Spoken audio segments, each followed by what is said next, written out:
বন্ধুরা, অনেকদিন পর বাচ্চার একটা মাছের তরকারি নিয়ে হাজির হয়ে গেলাম।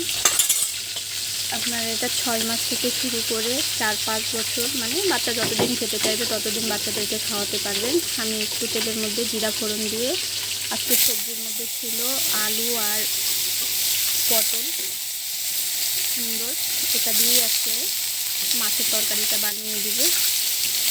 আমি এটা দিয়ে একটু ভেজে নেব। এখানে আমি সামান্য একটা পেঁয়াজের অর্ধেক পেঁয়াজ দিয়েছি, সামান্য একটুখানি হলুদ দিয়েছি, সামান্য একটু লবণ দিব, আর দিব সামান্য একটু আদা আর জিরার পেস্ট। এগুলো দিয়ে আমি একটু সামান্য পরিমাণে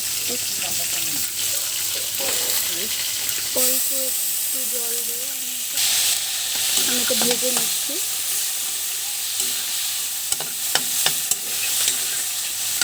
এইভাবে আমি কষিয়ে নেব।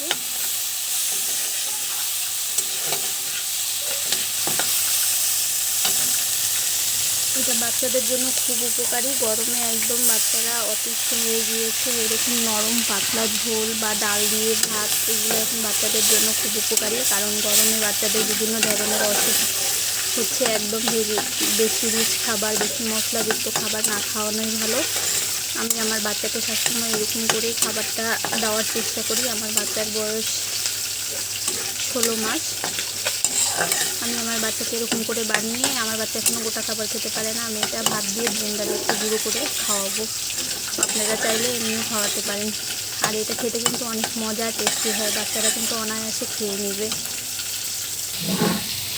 আমি এটা সুন্দর করে কষানো হয়ে গিয়েছে। এখন আমি যতটুকু আমার ঝোল দরকার আমি ততটুকু পানি দিয়ে নেব।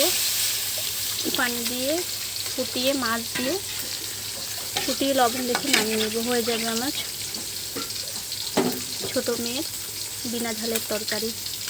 খেতে অনেক টেস্ট হয়। ভিডিওটি যদি ভালো লেগে থাকে অবশ্যই লাইক, শেয়ার আর সাবস্ক্রাইব করে পাশে থাকবেন। আর সম্পূর্ণ ভিডিওটি দেখার জন্য ধন্যবাদ। হয়ে গিয়েছে আমার গরমের উপকারী একদম ছোট বাচ্চাদের মাছের তরকারি।